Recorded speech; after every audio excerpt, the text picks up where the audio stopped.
What if you could help others to find the power to heal themselves? Physically, emotionally, and spiritually. When I started teaching my classes, it was in 2002, and I was just doing the past life regressions and contacting the subconscious part. But then as the time went on and we found how powerful this was and what we could do with it, a lot of the students began saying, you know, advanced past life regression doesn't really tell what it's all about. This is so much more than that. We think you should change the name. So it was a few years ago we decided to change the name to Quantum Healing Hypnosis Technique. And this is the healing technique that we've now been teaching it, well, since 2002, that's 12 years. What if you could time travel with them?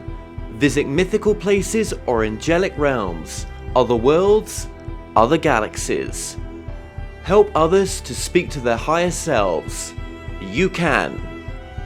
Dolores has taught thousands of people from across the world how to use QHHT, and now you can learn her method by going directly to dolorescannon.com. And don't forget to mention the discount code MORETALKS.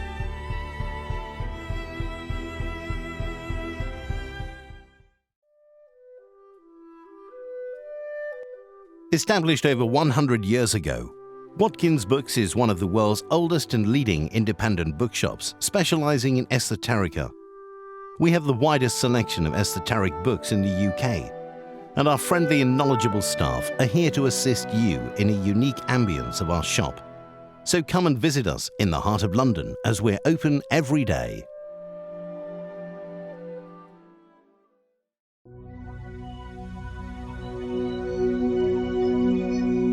Does your book, film, resource, product, or business change people's lives for the better? Hi, I'm Jackie Lappin, founder of Conscious Media Relations, a unique boutique PR firm that helps you connect with your mind, body, spirit, and conscious lifestyle audience in a big way.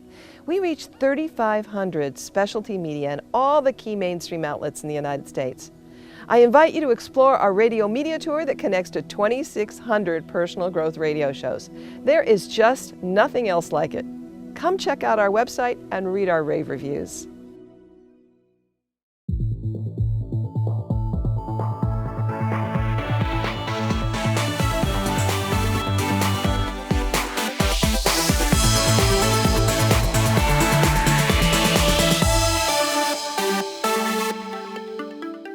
The comments and views expressed on The More Show are those of the people that make them and do not necessarily reflect the view of Kevin Moore, The More Show, or this radio station and its affiliate or sponsors.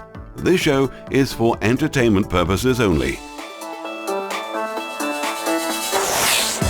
Broadcasting from the UK and across the world online. You're now watching the UK's only alternative late night talk show, and I'm your host, Kevin Moore. For the next hour, I'll be covering subjects that will open up your mind and provide you with information you may have never heard before. On today's show, I'm joined with Rob Felber. Now, Rob is a graduate of Georgetown University and the University of Chicago, where he earned his master's degree. He also holds a doctorate from Drew University. Now, he started writing articles for True Detective magazine that led him to write a number of published novels. On today's show, Felber will share the remarkable story of Elise and Tom Gifford, a couple that were kidnapped by what they believe to be a swarm of alien beings in the Mojave Desert on the night of October the 21st, 1989. Now, 9 glowing objects appeared over an empty stretch of the Mojave Desert and turned a couple's quiet weekend into an unearthly nightmare of terror. Elise and Tom Gifford say they were held captive in their camper by non-human creatures and through love and prayer were able to live through psychological torment as their captors manipulated their minds through telepathic powers. Rob Felber, welcome to the show. Good to be here, Kevin. Thank you. It is so great to have you on, and I was just saying off air what an absolutely fascinating case this is. Now, I I want to start at a point here where I just want to get to know about yourself as well to begin with. What's your sort of background, career path? Well, I guess I had a sort of circuitous path. I was a policeman. I went to Georgetown University, then Loyola, and got a doctorate from Drew University in New Jersey. But prior to that, I was a police officer for about 4 years while I was going through school to help pay for it. And I was CEO of an industrial chemical company for about 25 years. But I've been writing parallel to that for my entire life. Yeah, and you've got a couple of degrees. You've got a master's, you've got a doctorate. Is that right? Yes, and that would be, and even though I had a business career, I always wanted to be a writer. Always wanted to write, and so I did. I think I have probably 13 or 14 books published. But all of my advanced degrees from Georgetown was English, from Loyola was English, and I have a doctorate in arts and letters. So I sort of tricked the business community. No, congratulations for you for achieving all that. That's absolutely fantastic. I mean, I've only got my one degree, and I've always wanted to do my master's, but to have done what you've done, that's absolutely fantastic. And so you would say that you approached this case, let me get this right, from a very scientific background. Well, absolutely that's true. For two key elements here. One is I go for the story. So it's not like, some people are just obsessed, let's use that word loosely, with extraterrestrials and UFOs and things of that nature. That's not my story. I just found an incredibly powerful and grounded story with two credible individuals. Happened simultaneously, so they're together, not just a single person. Both college graduates, both upstanding citizens with good jobs and children, and so not a truck driver that's in the backwoods somewhere. These are two people that had a sustained experience. So I found the story very compelling, and I did it not because I wanted to prove that their story was true, but because it was just one hell of a story. Oh yeah, absolutely. And just to clarify this as well, I would say, if I've got this right, your household is more spiritual than religious? Yeah, absolutely. My own household, yeah, absolutely. We, I was raised Catholic. My wife was raised Catholic. And I would say at this stage of the game, we're healthy agnostics. Absolutely. And again, I'll just refer back to your law enforcement as well. I guess that's how you approach this case from that stance as well. So that always helps. I just want to put these key things in there so that there's a basis. You're absolutely correct. I transported federal prisoners for 4 years, and these were not nice people. These were terrorists. These were hitmen. These were the worst of the worst. And I've been on crime scenes. I've been with detectives. I've wrote for True Detective magazine, true stories for True Detective. So I'm very familiar with forensics, etc. So yeah, I went into this, but I must say, not as a skeptic trying to disprove it, but certainly not as a believer trying to prove it. I went in like a reporter. And what sort of interest did you have in ufology at that time in 1989? Anything prior or anything near that time? Well, like a lot of people in the U.S. and maybe the U.K. as well, the Twilight Zone, Rod Serling.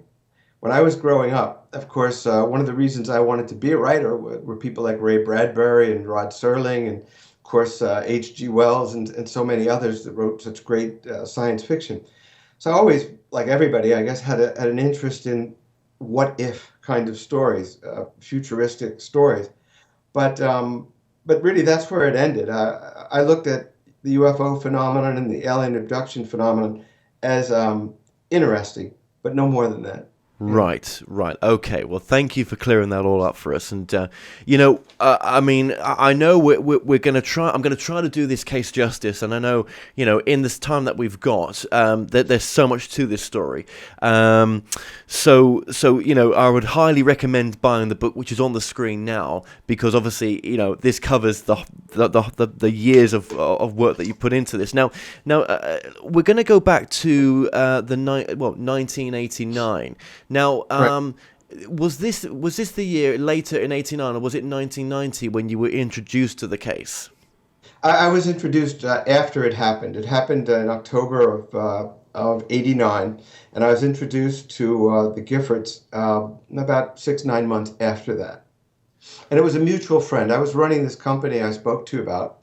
I was CEO, and I had salespeople. One of them was in Los Angeles, and one of them had played college football with Tom Gifford. Tom Gifford was an all-state football player, and so this mutual friend said, I know you love great stories. This is an incredible story. I can vouch for these people. This is my best friend. He doesn't want to talk about it. It's upset their lives tremendously. It's upset his business career. But maybe he'd be willing to talk to you, and it would be a great story. From their side, he's thought that it would be cathartic to be able to tell their story to me. But I don't think originally you wanted to write this book from reading this book. Yeah, the first thing that I said to him was, I don't do this kind of thing. I do, true crime. I did a lot with that. I did some spy novels and thrillers and things of that nature.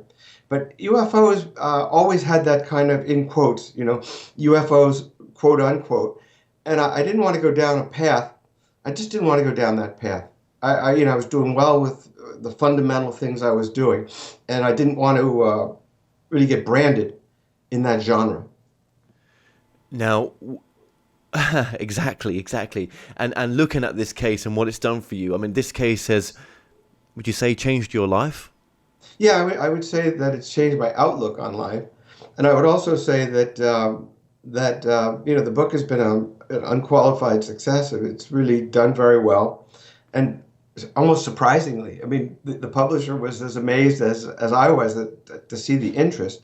But I did a couple of shows similar to yours, and the hue and cry from just people saying, we want to know more about this was deafening, But yeah, because you almost, from what I've understood as well, it was self-published, which was, pretty, out there at the time. Do you know what I mean? Yes. Yeah, but and it sort of sat there in, there was a couple of thousand copies sort of thing, but it sat there in a kind of manuscript form for many, many years. So how long before it really took off? Actually, what happened was, I'd been doing a series, a detective series called the Jack Madsen series, which was doing really well.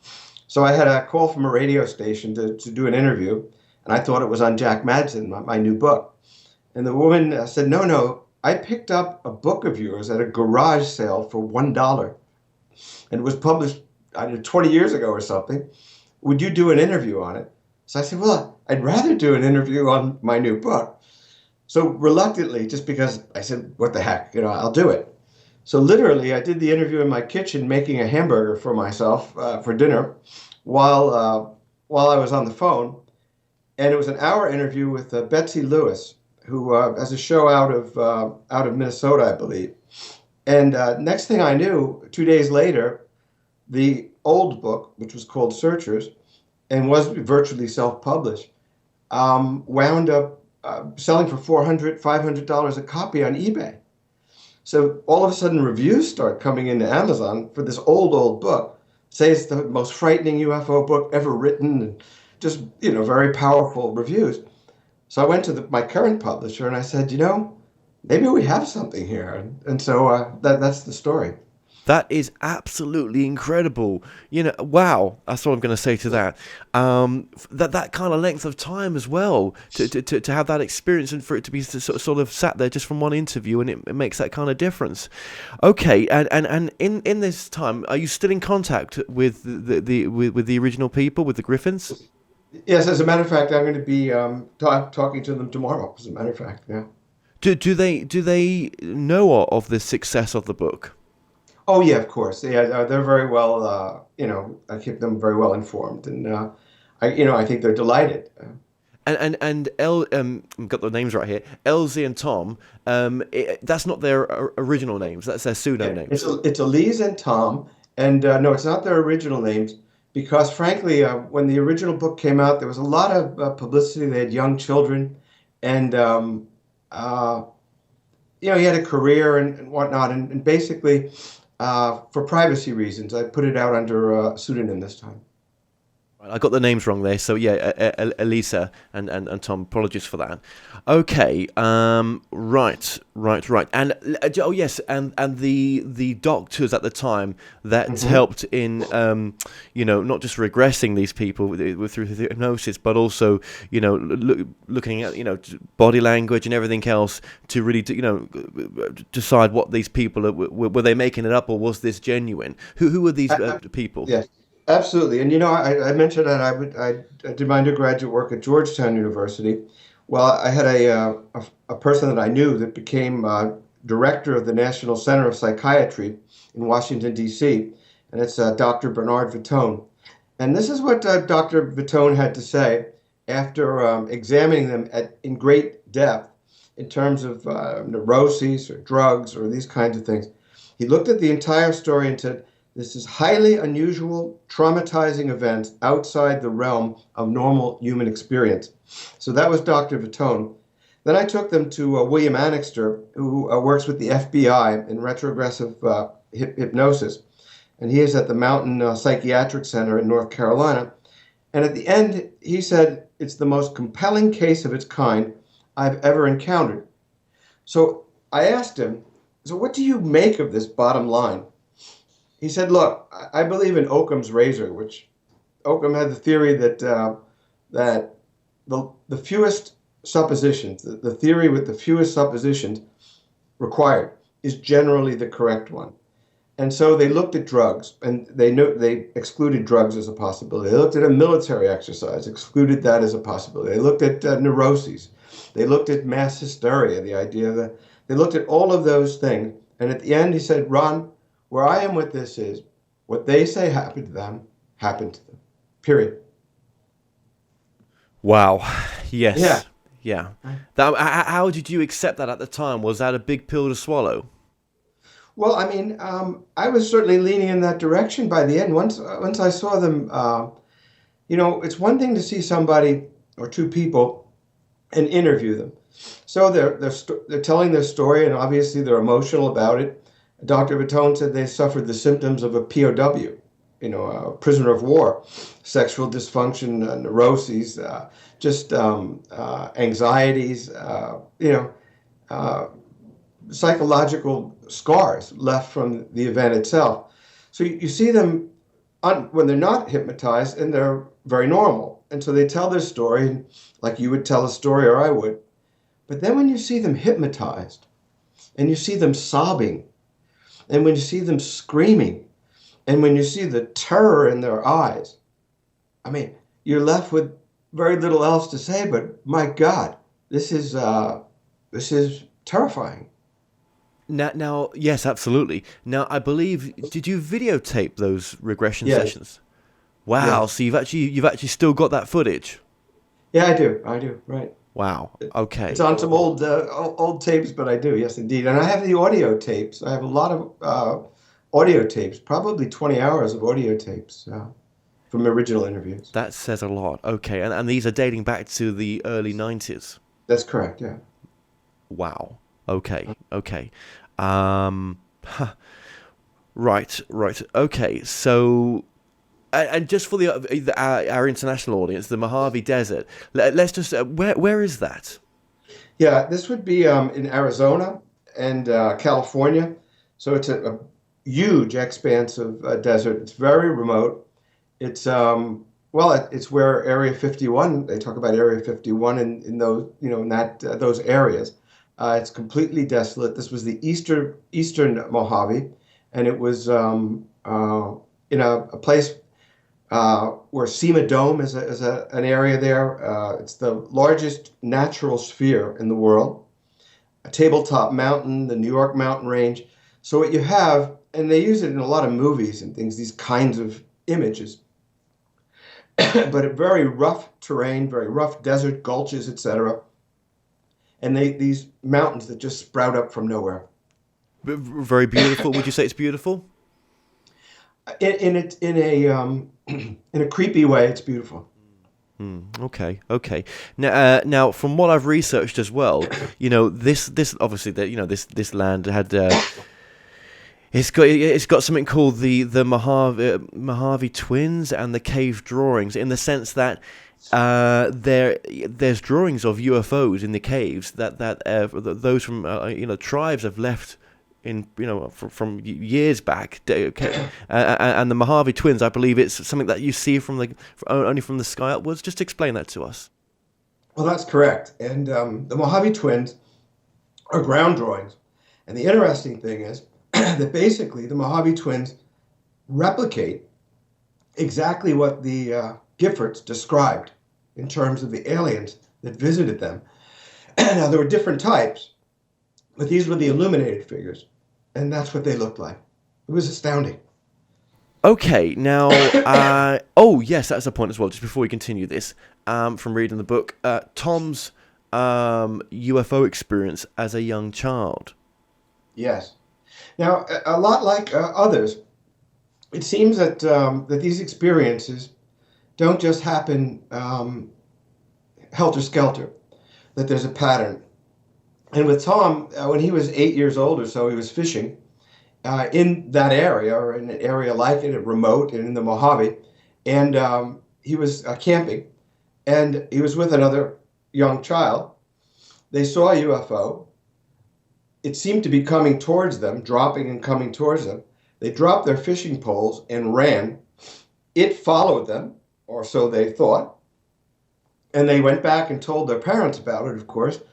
And as most parents, well, sure, I'm sure you saw something. I'm sure that there was an airplane or something.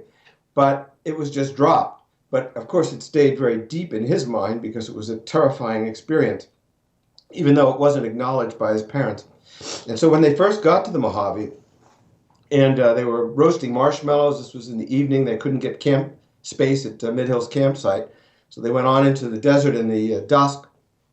They were roasting marshmallows, had a couple of steaks. Elise Gifford was very uncomfortable because it is so desolate. She was afraid that a motorcycle gang or something could happen that would be dangerous to her. A rape, a robbery, whatever it might be. She was uncomfortable. So while they were roasting marshmallows, and while the night is slipping down upon them, Tom looks over his shoulder, and just to the side of a mountain range is a UFO. He sees it, and oddly, it almost like winks at him, and then goes back again behind the mountain.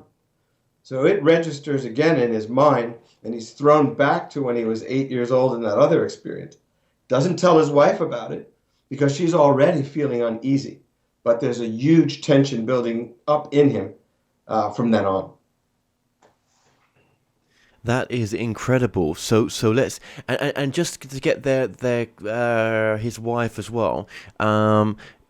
Would you say that would she ever class herself as being what's called a sensitive?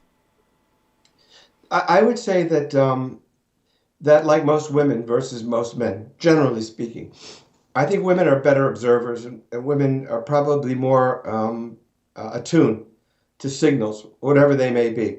So I wouldn't take it beyond that. But here's a football player and a hunter. So you've got to kind of, let's take a stereotype of that. This is a rugged guy who feelings mean something to, but obviously he's no poet. On the other hand, here's a woman with a couple of children, a homemaker. I mean, it's a different perspective on life, and clearly she's going to be the more vigilant in terms of subtleties than he would be. And just remind me again, how many children did they have at this time in 1989? Two, and those children were left at home with. That's correct. Yep. With his parents. With his parents. Yep. Okay, so it was just them taking this trip. Yes. Now, I understand from reading the book as well that there was a feeling that they were being followed or being watched. Is that right? Well, not necessarily in the beginning, but certainly after the experience there, that is definitely true. I mean, towards the end, they had experiences in their home that were absolutely terrifying. Right. But, They always had a sense of apprehension. Particularly, she had a sense of apprehension. Okay. Thank you for just clearing that up. Actually, yeah. So basically, okay, you lead us on from when I believe, from reading the book, and my memory serves correctly, that the camper van was parked up, and and almost, I believe they say in there that there was like 100 lights in the sky. Yeah. What happened was, as I said, they were roasting marshmallows. So they had a couple of steaks, they had a glass of wine, and now they're roasting marshmallows and they're identifying stars and constellations. So he's saying, well, this is this constellation, Little Dipper, Big Dipper, etc. And he talks about a double star. And in the meantime, they're sort of feeding, they're called kangaroo rats, these sort of mice almost that are scamper around the desert. And all of a sudden, the noisy desert gets very quiet, totally still. No animal sounds, no sounds whatsoever. And they just notice that. Then while they notice that and they're looking at the stars, Elise says to Tom, well, if that's a double star, that must be a triple star because it's much larger and much more close to the ground and much brighter. So he struggles with that. Now, remember, he's already seen the UFO over his shoulder. So he struggles with that, says, well, maybe it's a weather balloon or maybe it's this or that. But now there's not one, but 9. And they form a sprawling M configuration over the mountain range about 300-400 yards away from them. And they start blinking in communication to one another. So now we know they're not weather balloons. We don't think they're military aircraft, but maybe they are. So the 9 become hundreds of glowing lights communicating to one another, and then they start dropping to the ground. Now, you can imagine just the horror, but they start dropping to the ground, and then when they drop, they see these tiny red eyes, these glowing eyes in the dark, pairs of eyes, racing toward them. They know that the desert scrub is such that no wheeled vehicle could do that. So what is this? Dawn's first reaction is, it's the Russians. She thinks they're being invaded. It's an invasion. He doesn't know what to think, but he goes to the camper and gets 2 shotguns, he's a hunter, and a loop of ammunition, and he's ready to do battle. She grabs his arm and says, don't you hear what they're saying? They want us to get in the camper. They say that if you shoot at them, they'll kill us. So he hears the same thing. And then almost robotically, they march dutifully back into the camper. They sit there, Indian style, with 2 shotguns over his lap, 2 like monitors, electrical monitors, are positioned at the lip of the truck so they can't get out. So he tries to move forward, but these monitors move forward to exactly the same degree. If he moves a foot forward, they move a foot forward. And he gets a terrible electric shock. So he tries that once or twice and realizes they're not going anywhere.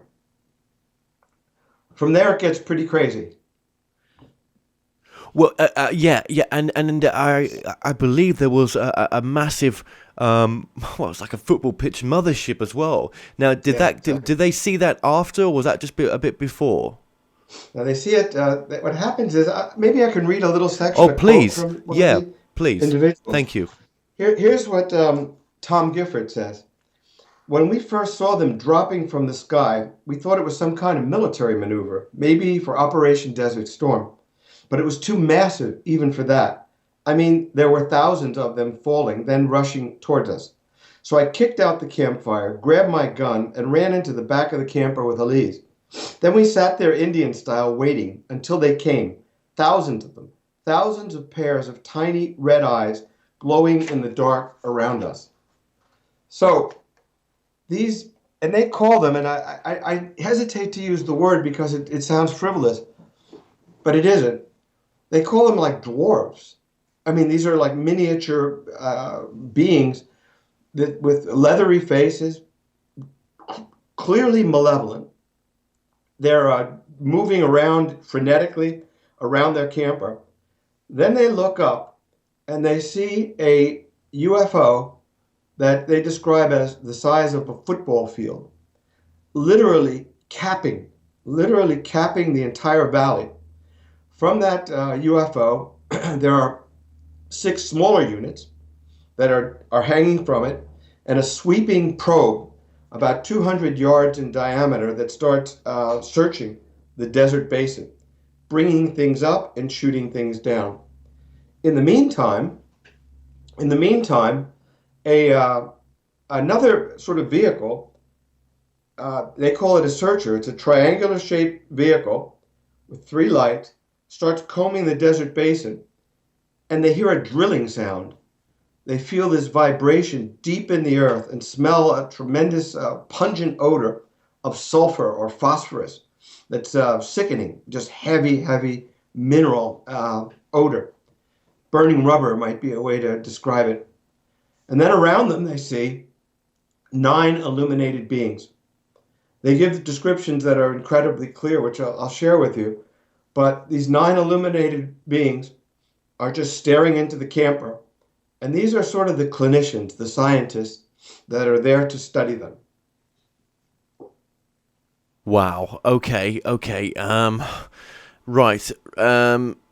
Now, so there was telepathic communication happening at that time? Yes, but now it gets very intense.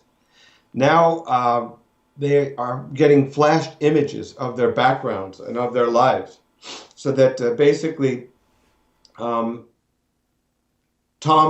was a hunter, and he's made to feel like he's being hunted, like he's the quarry, and actually skinned alive, much as an animal would be. She had, as a child, been molested. She's made to relive this childhood molestation. And so there are these feelings of humiliation, of disgrace, of horror, of terror, all being relived like they're really happening, each separate and apart, each going their own way. And even in the camper, their relationship is tested in incredible ways. Because now here's a woman that had been molested, made to relive this molestation, and her husband gets aggressive in the camper, locked with her. So the whole thing seems to be, and later in hypnotic retrogressive sessions, they say these beings don't have emotions like we do. They have no concept of human emotions. And so it's as if these scientists, these clinicians, made them relive these experiences so that they could sense their emotions and what triggered those emotions, how emotions in human beings work. That's incredible. So these beings that were with no emotions, were they kind of like the standard kind of greys that people have? I don't think so. I have a description that I think I can get to pretty quickly. Here. They knew immediately that these were the ones responsible for the telepathic messages. They arrived in a group of 9, circling the camper, staring in the windows of its shell like spectators observing animals in a zoo. Taller than the others, the gremlins, they stood perhaps 5 feet in height, with enormous raven black eyes and long spindly appendages connected to an underdeveloped torso the size of a 3-year-old child's. Was there any telepathic communication to say that they were going to, go through this horrible, reliving all these memories, and was there anything like that? I mean, did they just go cold into it straight away? They went cold into it, which was what made it so shocking. This is what Elise Gifford has to say.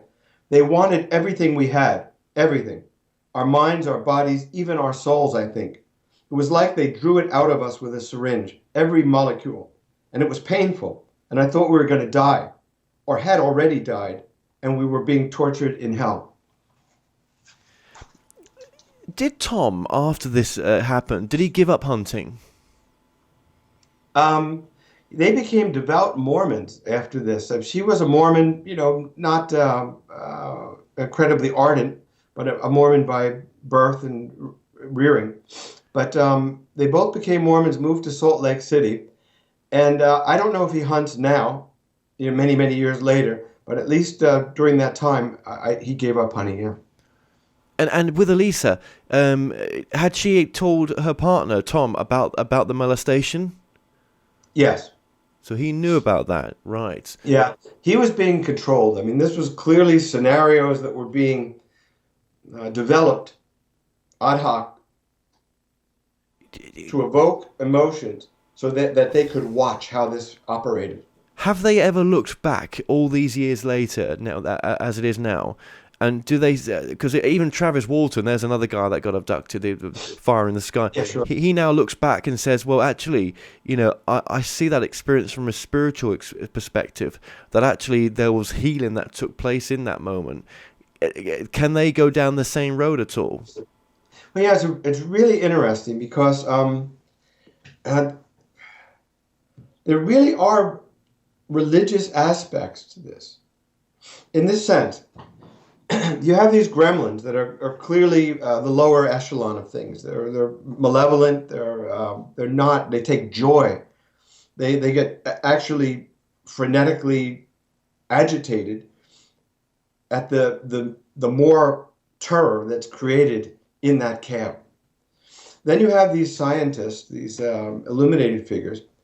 But really, while this drilling is going on that I talked about, and while these mind-tearing experiences are going on, and while these gremlins are going crazy, and while the illuminated figures are here, they are about to have heart attacks on many occasions. They feel their pulse rates, like, their heart feels like it's going to explode.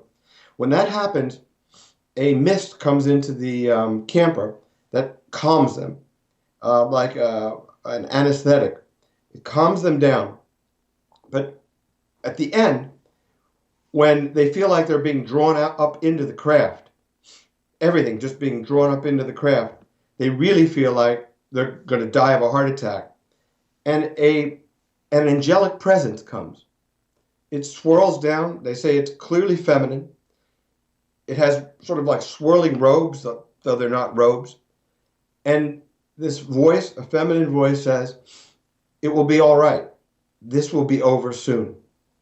And so, in a way, you have a devils, you have an angel, and you have a kind of scenario set up that's not so unlike things in biblical terms. Now, whether that's because that's the easiest way to evoke these emotions, who wouldn't be scared of devils, who wouldn't be comforted by angels, or whether that was really what was happening, that I don't know. Or maybe these aren't even the words for it. Maybe, these aren't the devil, as most people would assume. You see, that's that. As soon as you tell these type of stories, most people, the religious people, would rush to say, "See, it's the devil. It's the devil. It's the evil demonic forces." But actually, maybe it's absolutely none of that. Maybe what this is higher spiritual beings who are in this craft with these robotic beings, who seem to do all the legwork. But these spiritual, this spiritual divine being that came in front of them, this is the real power behind, this craft and this civilization. It's these creatures. Who knows? And like you say, your opinion as well. In the sense that you've got the opposing forces to really get these emotions out of them, and it's all just faked in a sense. Who knows? But yes. It's were they harmed? Well, they were probed. They were and clearly, they were upset. He battled them, as he talks in his retrogressive state. He battled them. Of course, he didn't win. He was probed. He didn't want to talk about it. It took a lot to get that out of him. He was very embarrassed about it. It was painful, he said. She was humiliated. And talked about that, and it took a lot to get that out from the hypnotist to bring that out. Well, let's just go to that, because in the book he was, I don't know why they always do it. Was it anally probed? Yes, that's correct. Yeah. It's like something out of South Park in a sense, isn't it? But why? What did he? What from in the regression? Why did that happen to him? As far as you understood, he doesn't say why.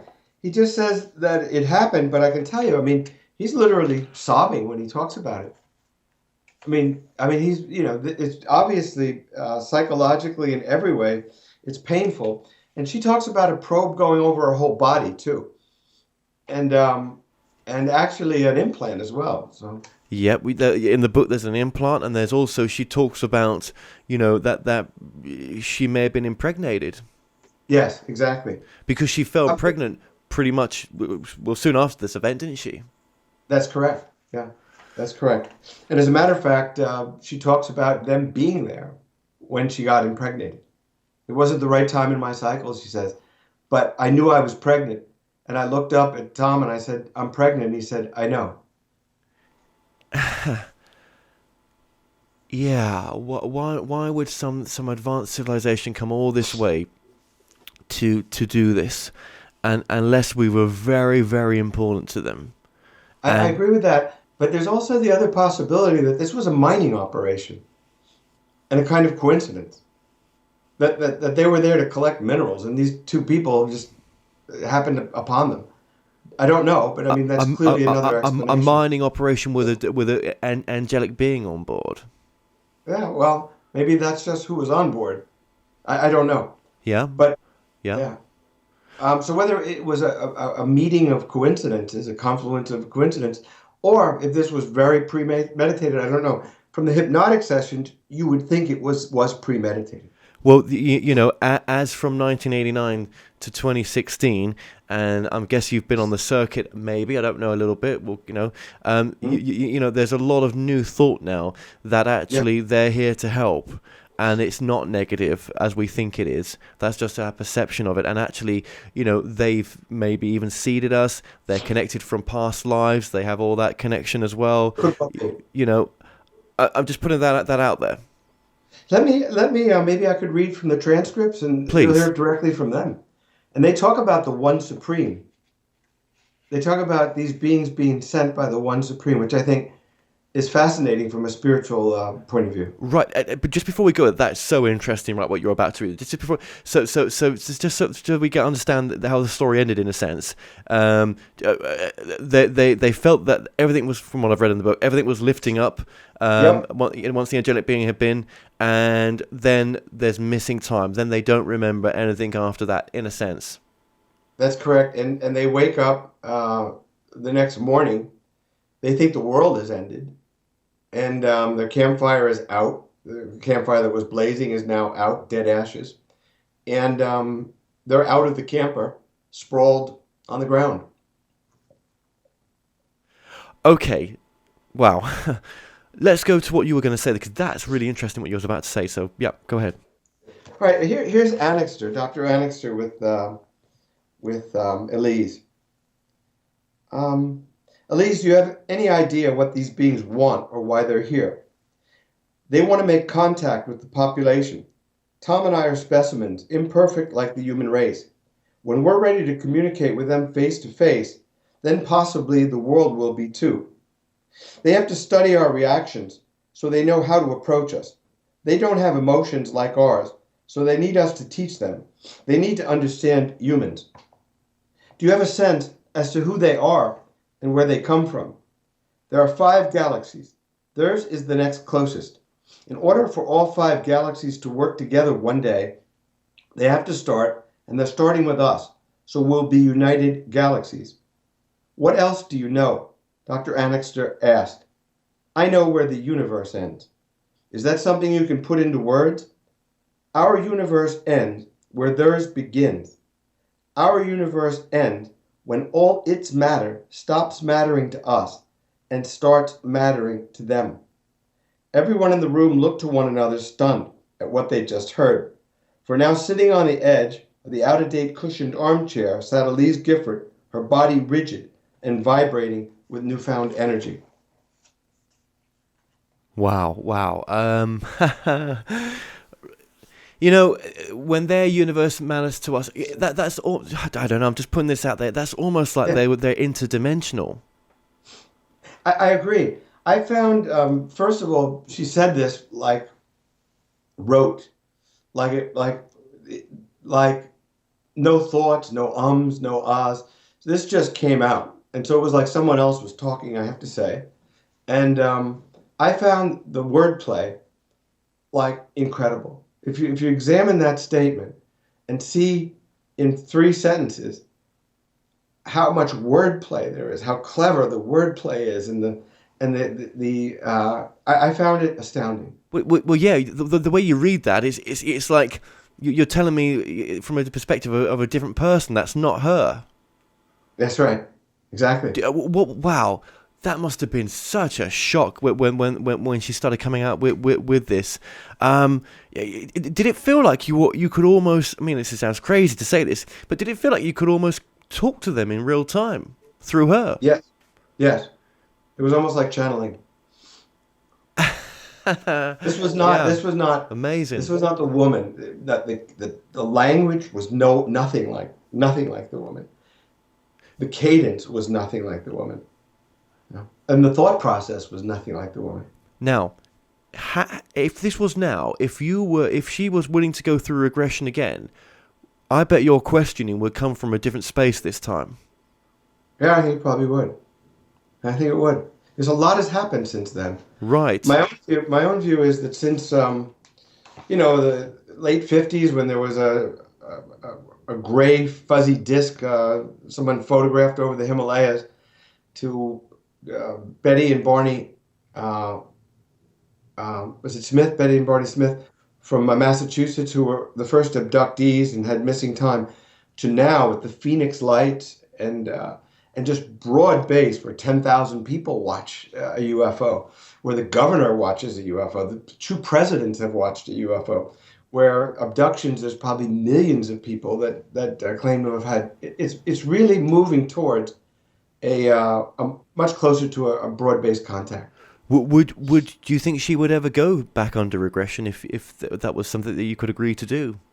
I'm going to talk to them tomorrow about a couple of things. I'll make sure I mention that. I'm just saying, from my perspective, you're now coming from a different space, and I think your knowledge is a lot wider. Even to be using the words like channeling, your acceptance is greater. Yes. Sure. So maybe there's a space to develop that. I don't know. I mean, maybe there's knowledge that hasn't come out yet. Yeah, that's an excellent point. Yeah. Do you know, you had talked about spirituality. There's another section, maybe you remember, about the One Supreme. So I'd love to discuss that with you and your audience. Yes, please. May I read it? Yep. This also comes from the hypnotic session. So this is Dr. Annixter. If these beings are in contact with you, tell me what you know about them. God created our world in his image, but not theirs, or any of the others. Are there many different kinds of beings? Yes, different ones, different hybrids. When do you think this communication will happen between the aliens and humans? I don't know. In my lifetime? How long will you live? In a normal man's lifetime. Our children's, she said at last. Are we watched as a population regularly? Yes. By many different kinds of beings. And she continues the sentence. Sent on missions from the One Supreme, she said. What does that mean? There's one Supreme Being that controls all of them.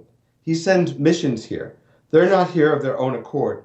This is like a president or like a god. What else do you know about the One Supreme? The beings could care less if they were here or not. They're just following orders. You talked about the universe and matter earlier. You said, our universe ends where theirs begins. Our universe ends when it stops mattering to us and starts mattering to them, she said, finishing the sentence. What does that mean? I don't know. The missions these aliens are on, are they friendly or unfriendly? They're neutral. What does the One Supreme want? For all the galaxies to live harmoniously together. Do we have a separate God from the One Supreme? No. What else do you know about this entity? Is it a being like the others? Read the Bible. So what do you make of that? I'm really curious, since you seem... Wow. What do you make of that dialogue? I would say that from my very limited understanding that they're beyond money, they're beyond the greed, that they are there to...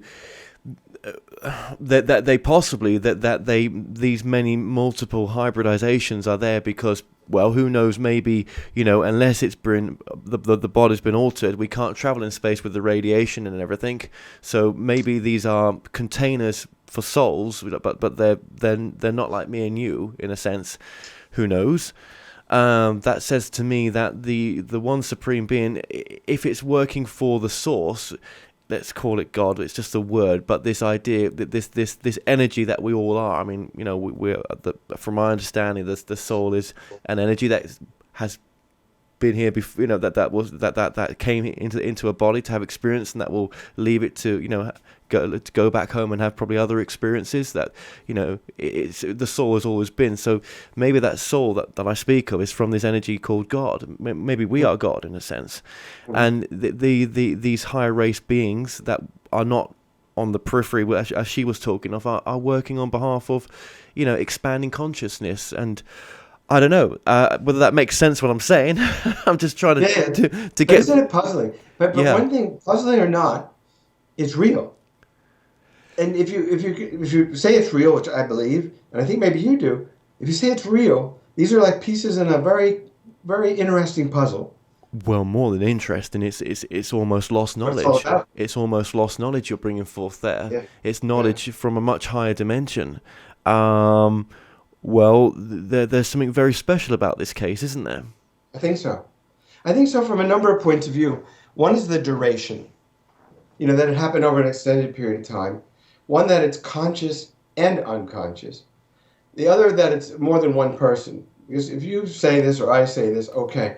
But if two credible people, married, and by the way, they're pinching each other during the course of this. Do you see this? Tell me if you see that. Do you think we're crazy? Do you think we've gone crazy?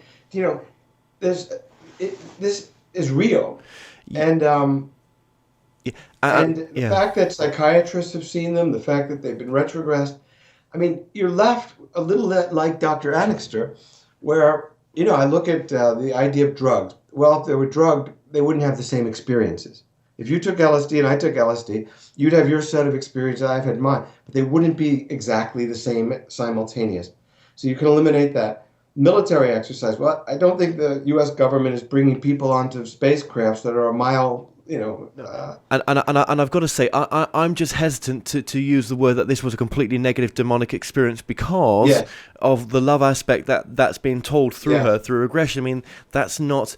I think we've just got, I know people will just say, well, that's awful what you're saying there. It's because it's demonic, but I don't know so much. I'm really gonna, and what you've just asked me there, will you tell me your perspective? It's hard to put these things in words. Yes, yeah, it is. Actually, there's a section where Elise talks about that and talks about whether it's negative or positive or exactly what it is, and if you give me a moment, I'm pretty sure I can dig that up. But here, evil. I don't know that they're totally evil. It's like in life.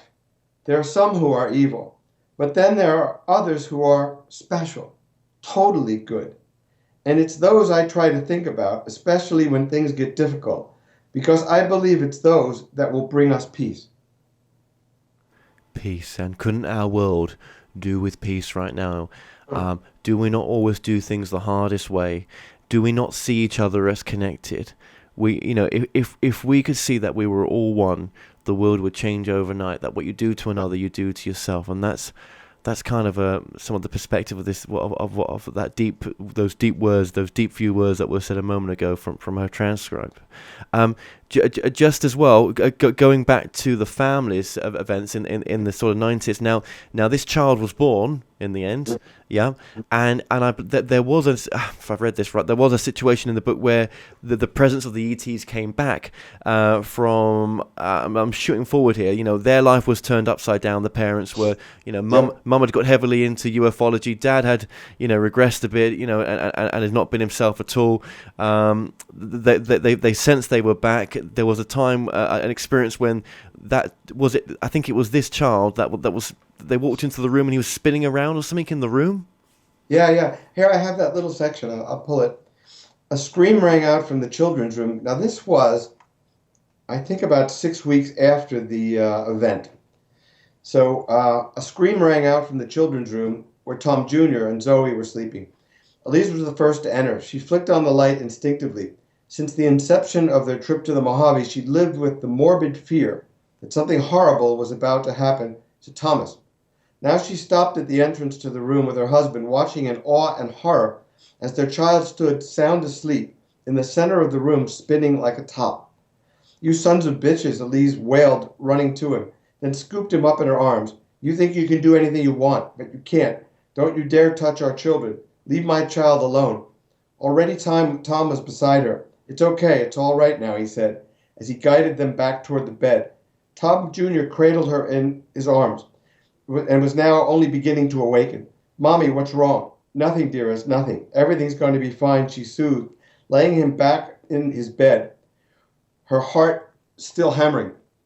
"Now you just go back to sleep. Everything is fine now." Elise backed quietly away from him as his heavy eyelids dropped. She joined Tom, who stood watching from the doorway, then flicked the light off.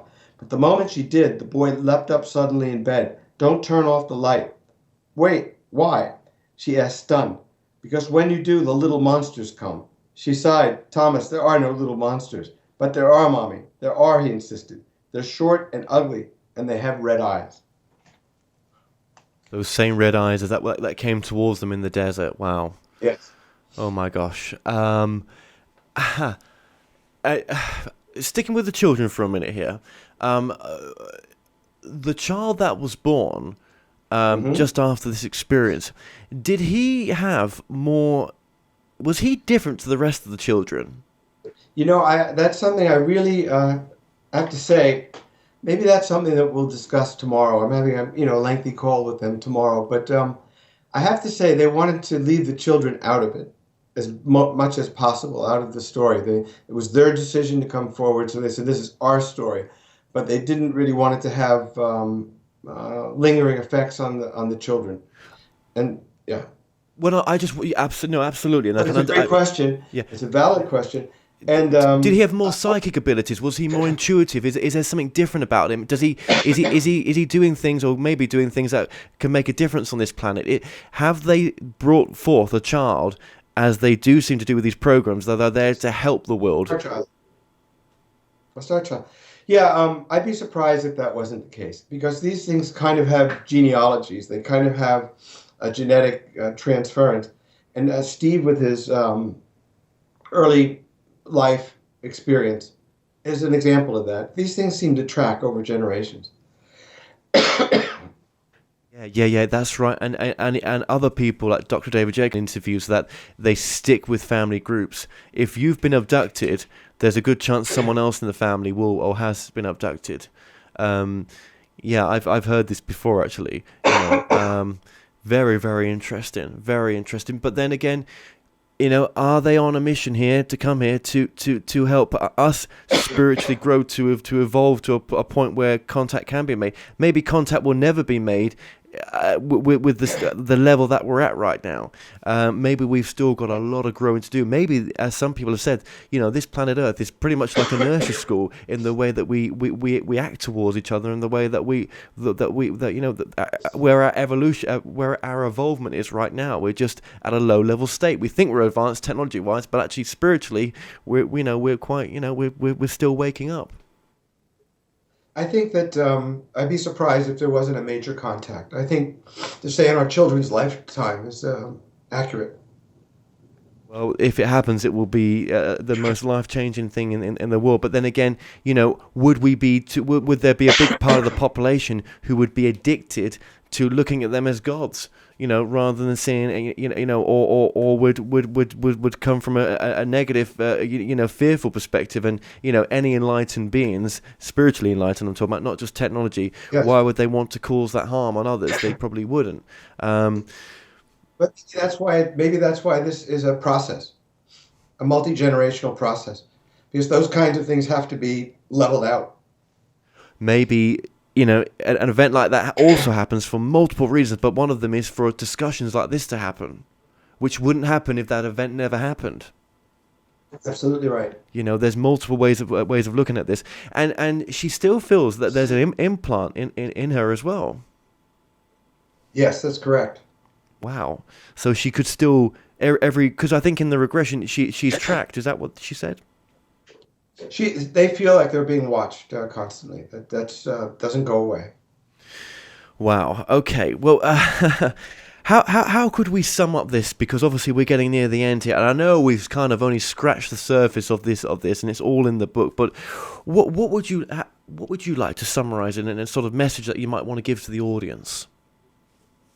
Well, I think that there was an article in the New York Times in October about quantum mechanics, and a major doctor, Kaiser, from MIT, said we don't know anything about the universe. We don't know anything about how life really operates. Life is a mind-bending, twisted, convoluted universe that we have very little understanding of. We have no understanding of. So even Einstein's theories are already outdated. The idea of not being able to go back in time was just disproven at the University of Paris and the University of CERN through quantum mechanics testing.